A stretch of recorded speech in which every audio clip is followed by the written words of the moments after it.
passo a palavra para você então, Karine. Você tem até 60 minutos para fazer a apresentação da sua aula. Então, boa tarde a todos também. Em primeiro lugar, também gostaria de agradecer aos professores aqui presentes, à minha família, aos professores da banca pela disponibilidade, ao professor Troncon também aqui presente.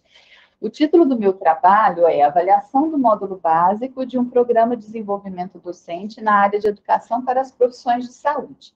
Meu orientador, professor Dr. Valdes Roberto Bolela, meu co-orientador, professor Dr. Marcos de Carvalho Borges.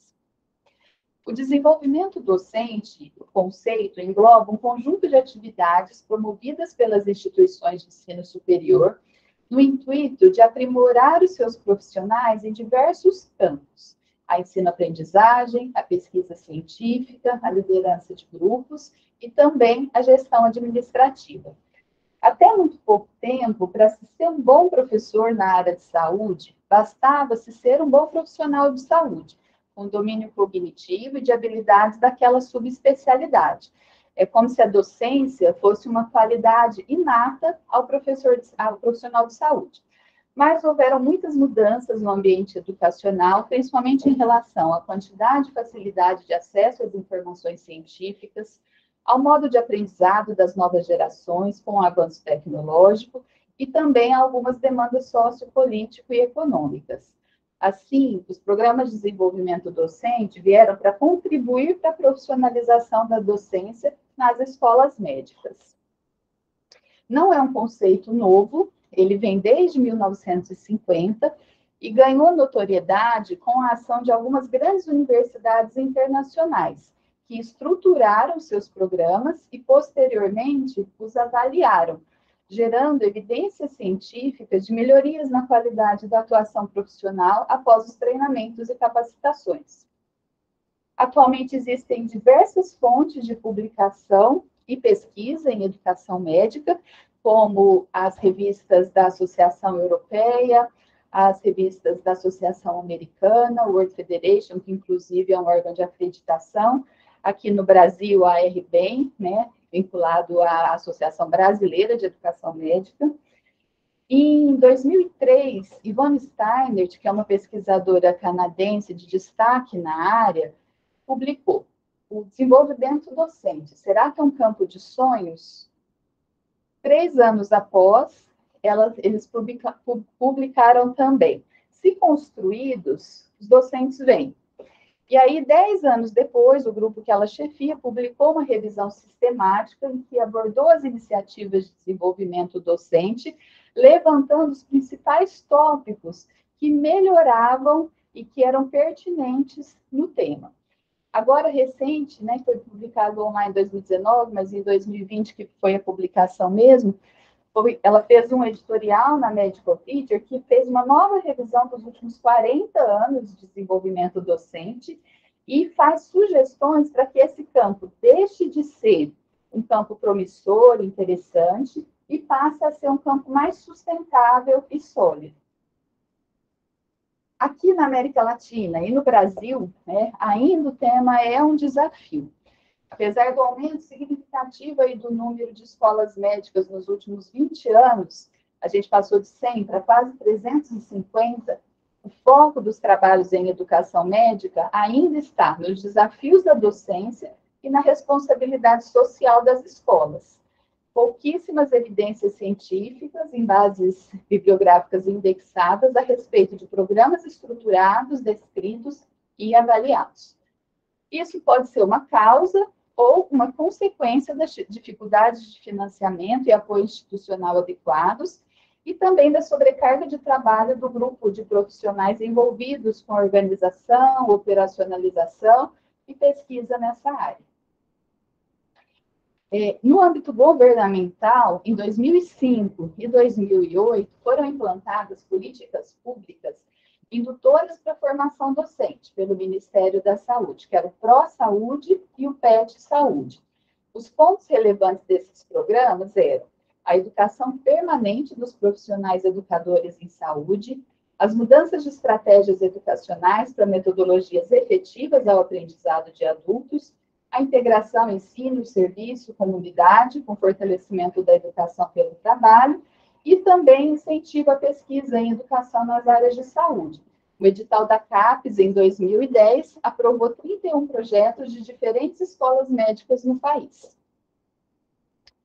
Com isso, avançou-se para a regulamentação das diretrizes curriculares nacionais dos cursos de medicina, em que constava no artigo 34 que o curso de graduação em medicina deverá manter permanente programa de formação e desenvolvimento da docência em saúde, no intuito de valorização do trabalho docente na graduação e o maior envolvimento dos professores com o projeto pedagógico do curso. Com isso, as grandes universidades nacionais reestruturaram os seus centros de formação, que já eram ativos, né? E aí reformularam, inclusive, alguns o nome, né? O Instituto Nutis Clates, da UFRJ, o CEDEM da USP São Paulo, o CEDES da Paulista, o NAPEM da Unicamp e o SET de Botucatu. Aqui na faculdade, a preocupação com a formação docente se vê desde o início da sua fundação. Vai sair agora um artigo que publicamos, abordando todo esse contexto histórico da formação docente aqui na FMRP, que foi possível após uma entrevista com os professores Maria de Lourdes e Trombon, a quem eu agradeço muito.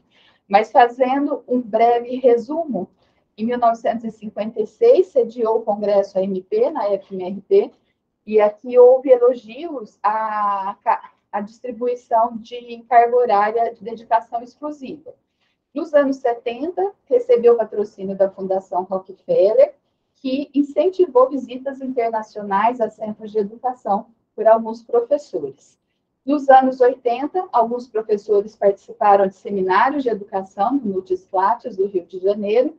Em 82, sediou o Congresso Brasileiro de Educação Médica, na FMRP, e nos anos 80 também recebeu o patrocínio do Banco Internacional de Desenvolvimento para visitações e capacitações de docentes no exterior, e também nos anos 80 foi criado o NAP, que era o Núcleo de Apoio Psicopedagógico da FMRP, que em 94 passou a ser denominado CAEP, Centro de Apoio Educacional e Psicológico.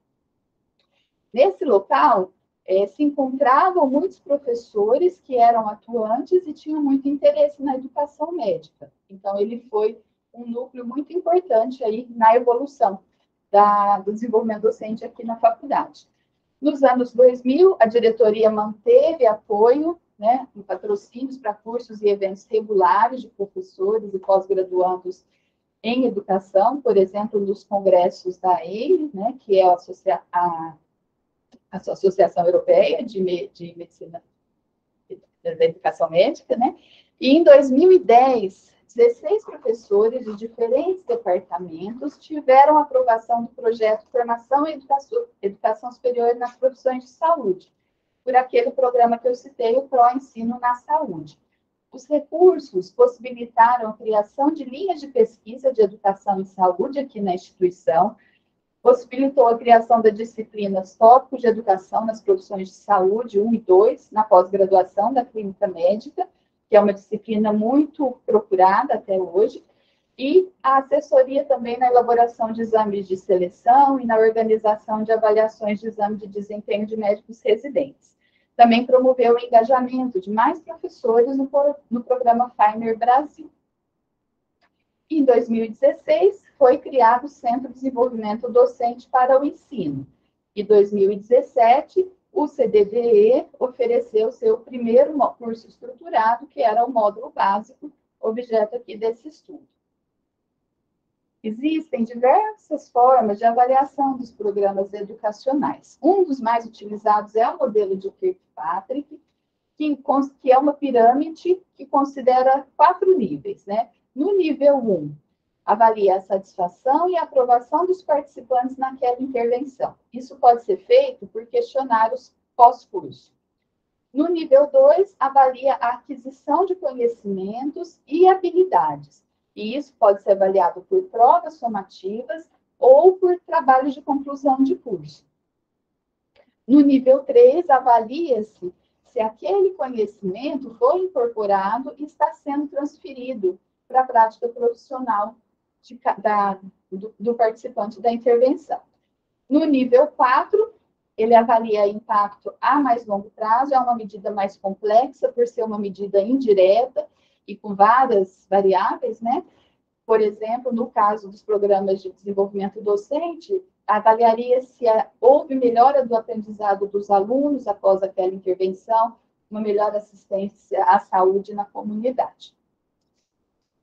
Então, o objetivo geral do trabalho foi a avaliação do módulo básico do Programa de Desenvolvimento Docente para Educação nas áreas de saúde do Centro de Desenvolvimento Docente para Educação da Faculdade de Medicina de Ribeirão Preto.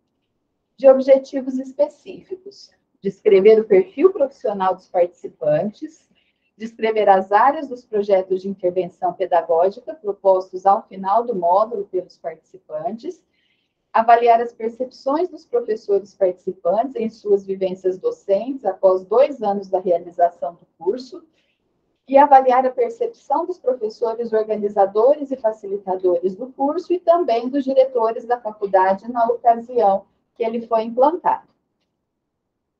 Foi um estudo observacional, descritivo, com uma metodologia de análise mista, quanti-qualitativa.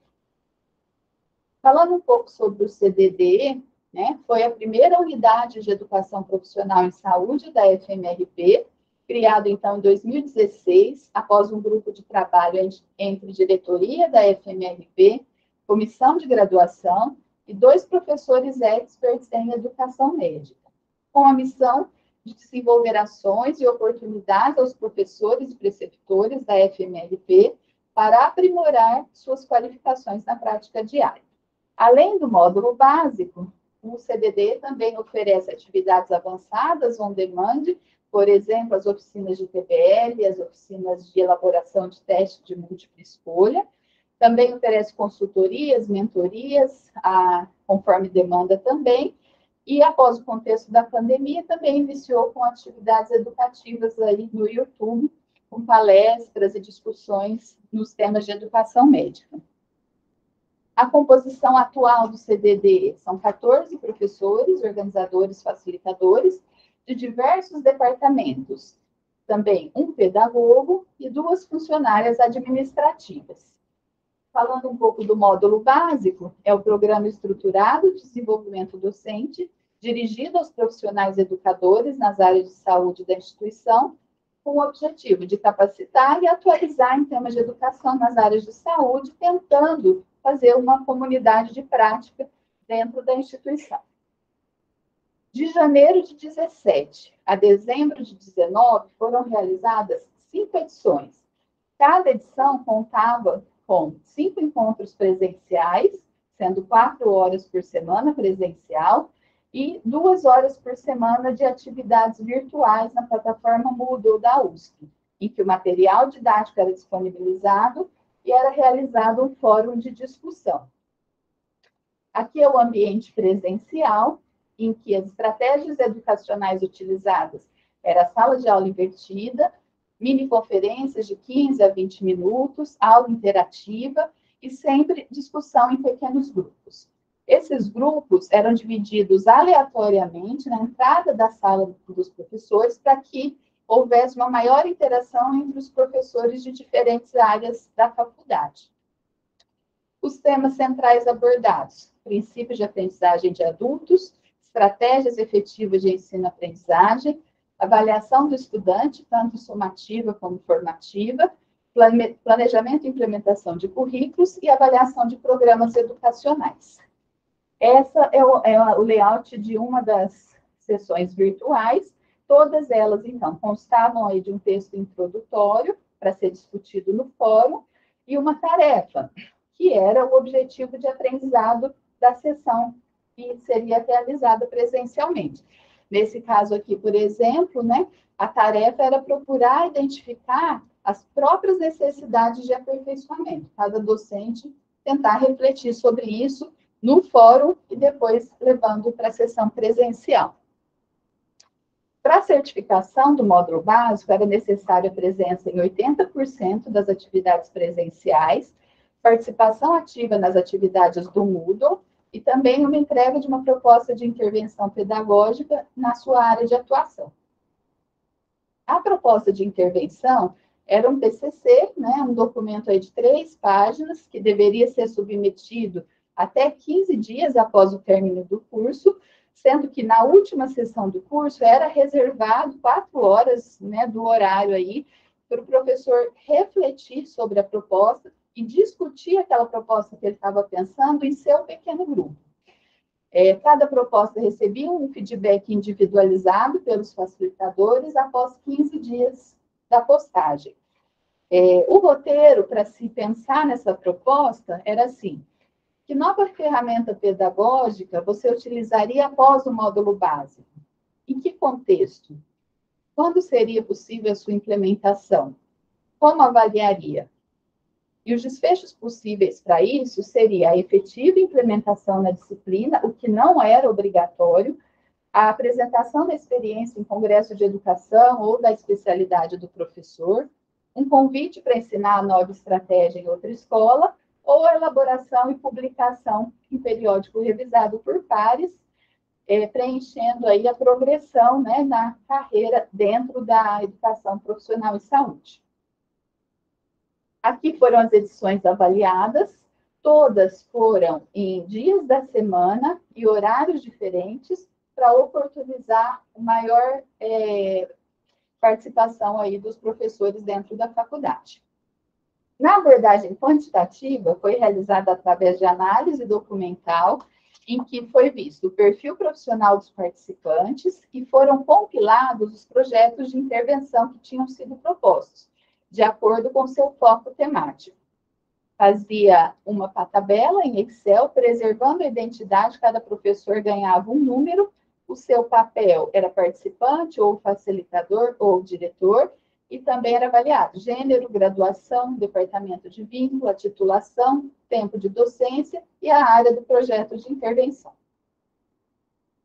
Na abordagem qualitativa, os critérios de inclusão para os professores participantes foi ter se inscrito e participado do módulo básico do CDD há 2 anos, ser professor ou preceptor da FMP-USP ou uma das unidades do complexo, e concordar em participar da pesquisa, assinando o TCLE e se disponibilizando para entrevista sendo estruturada. Para os professores facilitadores e diretores, em concordando também em participar da pesquisa, assinando o TCLE e se disponibilizando para entrevista.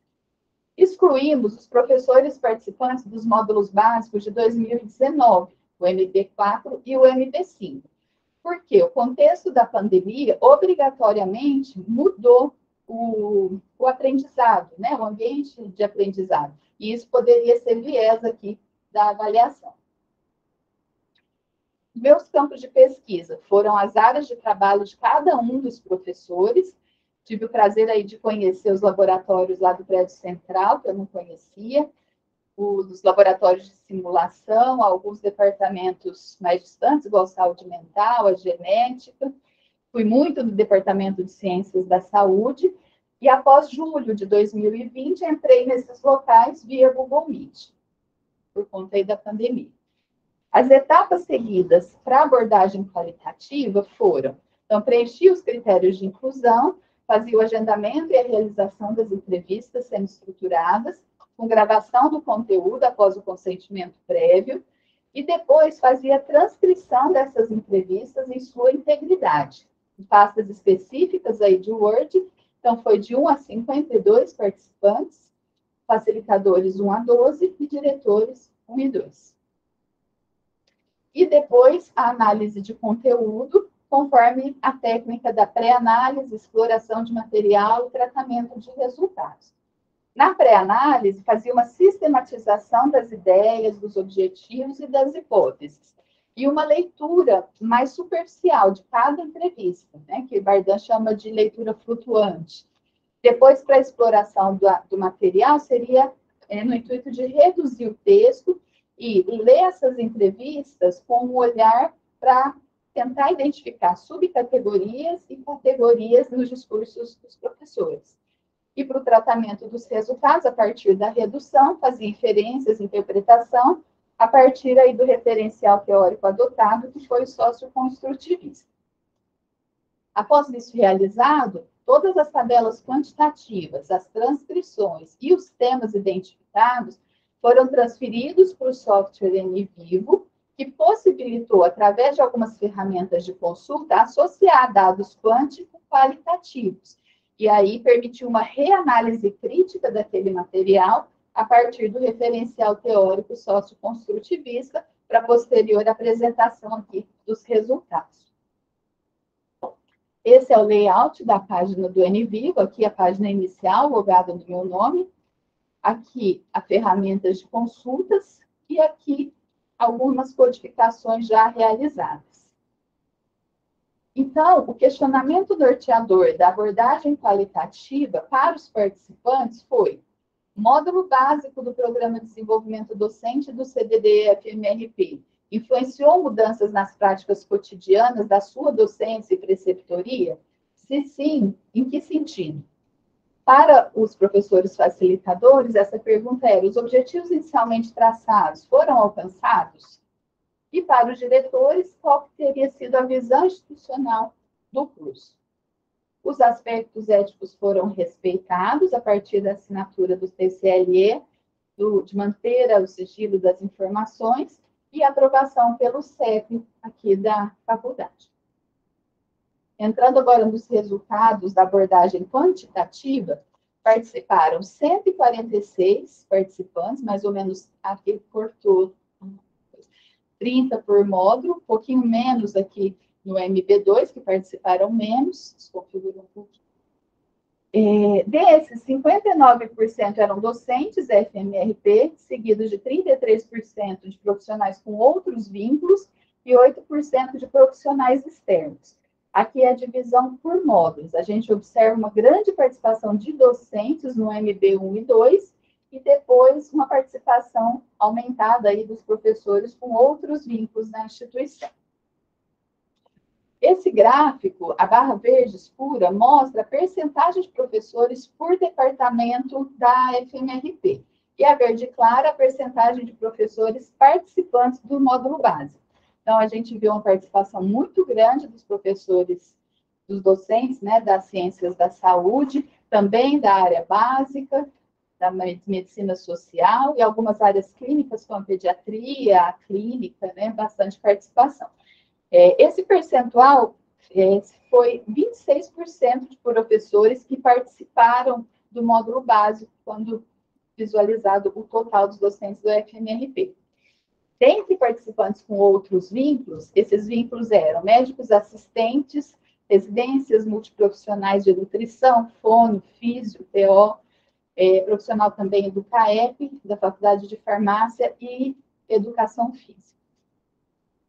Em relação ao vínculo dos médicos assistentes, que estão muito em contato com os residentes e com alunos também, 6 departamentos clínicos foram contemplados. Em relação ao gênero, 66% eram mulheres, e em relação à titulação acadêmica, a maioria eram doutores, seguidos de livre-docentes, mestres, pessoas que estavam terminando a pós-graduação, e 2% especialistas. Aqui a distribuição por módulo, então a grande maioria doutores. Em relação ao tempo de docência, 23% tinham menos que 5 anos, 33% entre 5 e 10, 29, 11 e 20 e 14,5 mais que 20. Aqui distribuição por módulo, e aí a gente observa que nos primeiros módulos, tinham mais professores experientes, com mais que 11 anos aí de docência. Em relação às áreas do projeto de intervenção pedagógica, 65% fizeram a proposta em cima de estratégias de ensino e aprendizado, seguido de avaliação do estudante com ensino, currículo e ensino com currículo. E aí aqui a distribuição por módulo também, então, a maioria abordou estratégia de ensino-aprendizagem.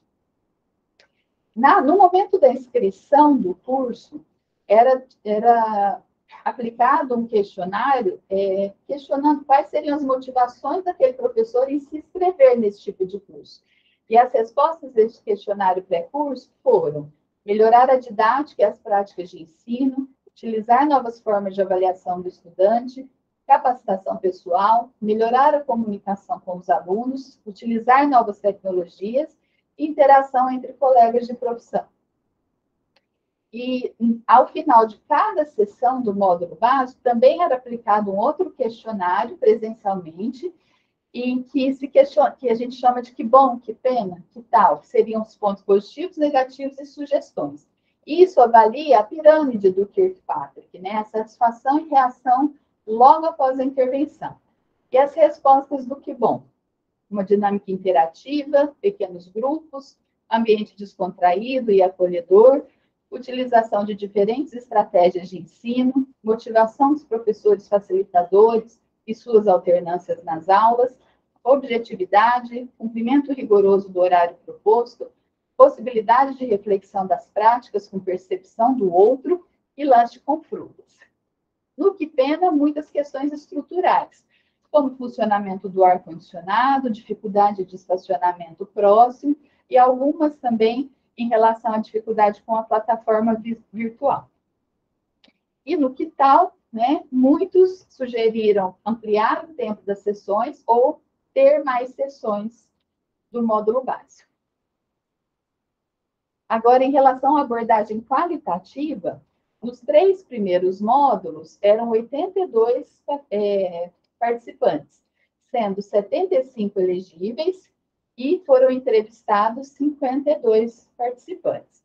Isso foi um percentual de 69,3% dos elegíveis, e aqui por módulo. Então, no MB1, quase 76% dos elegíveis foram entrevistados, no MB2, 77%, e aqui a percentagem caiu, porque consideramos o critério de saturação teórica dos discursos para interromper as entrevistas, já que assumimos que aquele conteúdo que já tínhamos coletado era suficiente e era representativo do grupo num todo. 70% das entrevistas com os participantes foi de modo presencial. E os temas emergentes foram as mudanças nas práticas docentes, a fragilidade na formação pedagógica na área de saúde, o entusiasmo e comprometimento com a docência, sobreposição de tarefas e as dificuldades em avaliação. Essas percentagens foram possíveis com a aplicação da matriz de codificação e da tabela de referência cruzada do NVIO. Em relação ao primeiro grande tema, né, presente em 98% dos discursos, que foi mudanças nas práticas docentes, as subcategorias levantadas foram a mudança do olhar para os alunos, modo de avaliar, a utilização de novas ferramentas pedagógicas, reflexão sobre o papel docente, reestruturação de disciplinas e compartilhamento do aprendizado com colegas de departamento. Alguns exemplos das falas dos professores. Em relação à mudança do olhar, a percepção do que observar no comportamento e demandas. Se colocar na posição do aluno, identificar nossas dificuldades maiores, em relação ao modo de avaliar. Planejar também a avaliação, valorizar ainda mais a questão do feedback. Em relação à utilização de novas ferramentas, implementei de alguma forma em alguns lugares. Fez muita diferença para os alunos e para nós também. Reflexão sobre o papel docente. A gente consegue voltar a ocupar um tempo de dedicação à graduação. Vamos para a sala de aula muito mais consciente, um olhar ao todo, para eu parar e olhar o que eu estava fazendo. Em relação à reestruturação, alguns departamentos fizemos a integração, reformulação de uma disciplina e o compartilhamento do aprendizado com colegas de departamento. Motivei outro colega, você enxerga diferente, a gente indicou que todos fizessem. Associado a esse tema, né, de mudança de prática, a gente questionou a aplicação do projeto de intervenção pedagógica. 40% dos professores relataram ter implementado a intervenção assim como tinham proposto. 40% relataram ter implementado, mas de forma parcial, ou com mudança na ferramenta, ou numa outra disciplina que ele não tinha planejado. E 20% relataram não ter tido essa oportunidade. Além dos relatos subjetivos, alguns exemplos objetivos que a gente observou, né? Na área básica, as professoras fizeram uma proposta que era um microscópio virtual no ensino. Isso antes da pandemia, né? Então, elas estavam de vanguarda aí. E aí elas implementaram o microscópio virtual no ensino e publicaram numa revista de impacto aí da área delas essa experiência. Além disso, as avaliações práticas na pediatria, que a gente chama de minisets, após os treinamentos de alguns professores no módulo básico, também foram implementados e eles passaram entre os colegas do departamento. Agora, em relação ao tema da fragilidade na formação pedagógica, as subcategorias foram falta de preparo formal para a docência, necessidade de conhecer novos métodos e ferramentas pedagógicas e necessidade de atualização em métodos pedagógicos. Então, alguns exemplos. Sentia falta dessa formação voltada para a docência, porque formamos para médicos, enfermeiros. Você começa a dar aula, vai aprendendo, conversa com os colegas, mas nada formal. Tomar conhecimento mais formal com metodologias de ensino-aprendizagem de adultos no ambiente universitário, e a coisa que ficou mais clara é que é um caminho sem volta, tem que ter a transformação. Senti a necessidade de mudar o meu foco, minha maneira de ensinar, aprimorar a técnica de ensino e feedback. E em relação associado a esse tema da fragilidade, a gente questionou se os professores utilizavam metodologias previamente ao treinamento do módulo básico. Uma percentagem aqui de professores, de 23% a 28,5%, relataram sim, usavam metodologias ativas após treino, antes do módulo básico. De 27% a 50%, falaram que usavam as metodologias, mas sem nenhum treino, de forma intuitiva. E uma percentagem grande também aqui de professores, de 21,5% a 50%, relataram não utilizar metodologia ativa antes do módulo básico. Em relação aos outros temas emergentes, alguns exemplos, né? O entusiasmo e comprometimento com a docência. A gente vive para aprender. Nunca é tarde para a gente se aprimorar, para ter um desempenho melhor. Comportamento do aluno vivenciando a técnica que me encantou. Em relação à sobreposição de tarefas, por conta das múltiplas tarefas, é muito positivo poder parar, fazemos muitas coisas. E na dificuldade de avaliação, se o processo está sendo justo, de dar um valor. Quando associado esses temas emergentes ao gênero, a maioria dos discursos foi dos discursos de mulheres, que eram a maioria no curso também, né? E quando associado temas emergentes com tempo de docência, a gente vê que os docentes aqui entre 11 e 20 anos falaram mais sobre dificuldades na avaliação e sobreposição de tarefas, mas também falaram de mudanças e formação pedagógica. E os docentes menos de 5 anos falaram muito sobre já mudanças nas práticas, né? E o déficit aí da formação pedagógica na área de saúde. Agora, entrando um pouco nos temas emergentes dos professores facilitadores, que cortou também um pouquinho, repetiu-se o entusiasmo e comprometimento com a docência, a fragilidade na formação pedagógica e a sobreposição de tarefas. E emergiram novos temas que foram sobre o cumprimento dos objetivos, percepção do apoio institucional e a integração entre a equipe. E aqui eu vou dar alguns exemplos. Então, em relação ao entusiasmo, é desafiador para mim, me motiva. O desafio de transformar informações em conhecimento aplicável. Quero fazer isso enquanto eu tiver energia. Em relação à fragilidade, não tinha formação para dar aula e me tornei professora logo depois que me graduei. Não tive uma formação clássica. Dificuldade é o tempo. Fazem um monte de coisa e continuam fazendo um monte de coisa.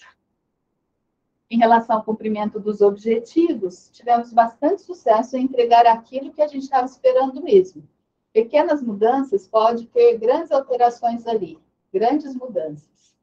Em relação à percepção do apoio, reconhecimento em termos de carteira, uma iniciativa valiosa para a instituição. E em relação à integração entre a equipe, um grupo que mantém a motivação aberta, a gente aprende muito, é um espaço de compartilhamento e a gente se sente muito acolhido. Agora, os temas emergentes dos diretores. Também a fragilidade na formação apareceu e a sobreposição de tarefas. Então, oportunidade de ter uma formação docente, para que os docentes invistam em sua formação docente, né? Não de pesquisador. A sobreposição de tarefas, as mesmas pessoas fazendo mais, os nossos experts são extremamente ocupados, e aí uma categoria nova, a importância da capacitação, que é um processo contínuo, constante, continua se formando. Consegue sempre se autoavaliar, ver o que você está fazendo, o que precisa modificar. A sistematização e propiciar isso aos nossos docentes foi uma coisa muito importante. E também duas novas temáticas, que foram as dificuldades na gestão de recursos e o reconhecimento do CDD na instituição.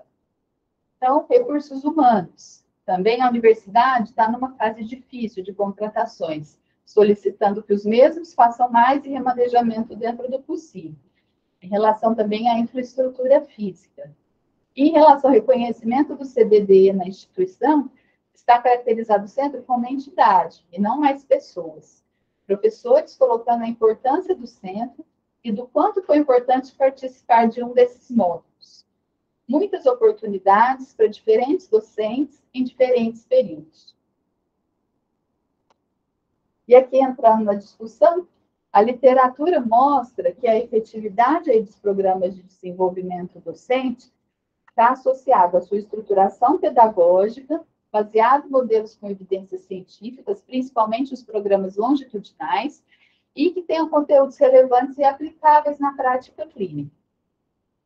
Também a efetividade está associada a programas que criem network, em comunidade de prática, estabeleçam feedbacks construtivos, promovendo reflexão e possibilidade também de criação e viabilização de projetos educacionais.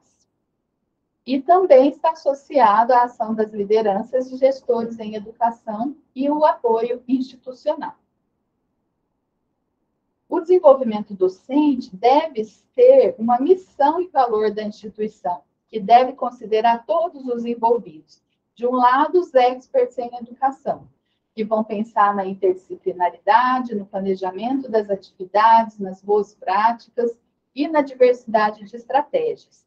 E, de outro lado, os professores participantes, né, que têm que ter uma postura de humildade, curiosidade, de reconhecer seus limites, de estarem abertos aos feedbacks construtivos, terem um engajamento e refletir sobre suas práticas. São desafios dos programas de desenvolvimento docente, a participação docente, seja pela sobreposição de carga horária, seja por pré-julgamentos negativos ainda e falta de interesse sobre novas metodologias. Alguns docentes ainda pensam, né, sou um bom profissional de saúde, logo sou um bom professor. E também é uma realidade no país a falta de apoio institucional. Existe um trabalho da ABEM, né, que avaliou o eixo desenvolvimento docente nas faculdades médicas, e é o eixo de maior fragilidade. O que influencia no avanço, então, do desenvolvimento docente? O desenvolvimento de lideranças e gestores. Isso, algumas entidades, como a Feimer e a National Board, têm feito, né, desenvolvendo lideranças e gestores nos países em desenvolvimento. Inclusive, professores da FMRP, do CDD, juntamente com a Triângulo Mineiro e a FAMERP, participaram recentemente do projeto Avaliação de Competência Profissional na Saúde, o próximo passo. E também tem a ver com a ampliação das perspectivas e reconhecendo o componente informal do desenvolvimento docente, que é o autoaprendizado, aprendizado por pares e o aprendizado em trabalho. No CDD, então, o componente formal está a partir, né, do módulo básico e das oficinas temáticas, que proporcionam experiências coletivas de aprendizado. E o componente informal, através de mentorias e os materiais didáticos disponibilizados, também no canal do YouTube, promovendo experiências individuais de aprendizado, conforme a disponibilidade do professor. Para avançar, né, o desenvolvimento docente tem que levar a ter uma cultura para o aprendizado, o ensino-aprendizado nas áreas de saúde. E isso demanda a construção de identidades profissionais, reconhecer a diversidade do público-alvo e das suas atividades, promover o crescimento profissional, ambiente de trabalhos favoráveis, oportunidade para profissionais iniciantes e oportunidades informais de treinamento nos campos de trabalho. Assim, né, visto a temática mudanças nas práticas docentes ser a mais prevalente nos discursos dos professores participantes do módulo básico, a gente considera que houve uma ascensão aqui na pirâmide de Kirkpatrick. São vários fatores que influenciam essa mudança de comportamento e transferência.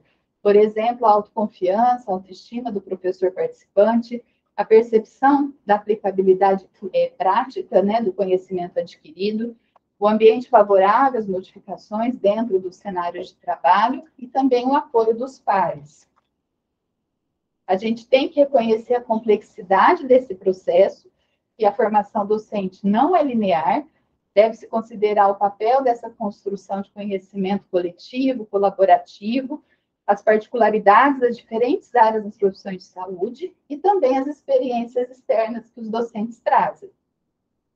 Então, né, a gente conclui que o módulo básico teve uma participação de profissionais de diferentes departamentos da instituição, com tempos de experiência docente diversos e participação dinâmica nas atividades propostas do módulo básico, aliado ao formato pedagógico do curso, ao amplo apoio institucional e à experiência e comprometimento dos professores facilitadores, promoveu o desenvolvimento de novos projetos pedagógicos na instituição, mudanças em atividades e comportamentos educacionais, promovendo o início aí de uma comunidade de prática nas áreas de saúde da FMRP.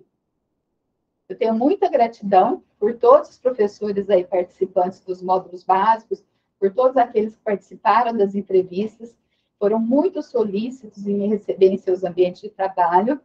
Gostaria de agradecer muito à turma do MB3, que me acolheu como professora externa, né, e me permitiu vivenciar também tantos conhecimentos que hoje em dia eu aplico na minha prática. E agradeço muito ao professor Val, sem palavras, né, pela confiança em me oportunizar esse trabalho. Muito obrigada.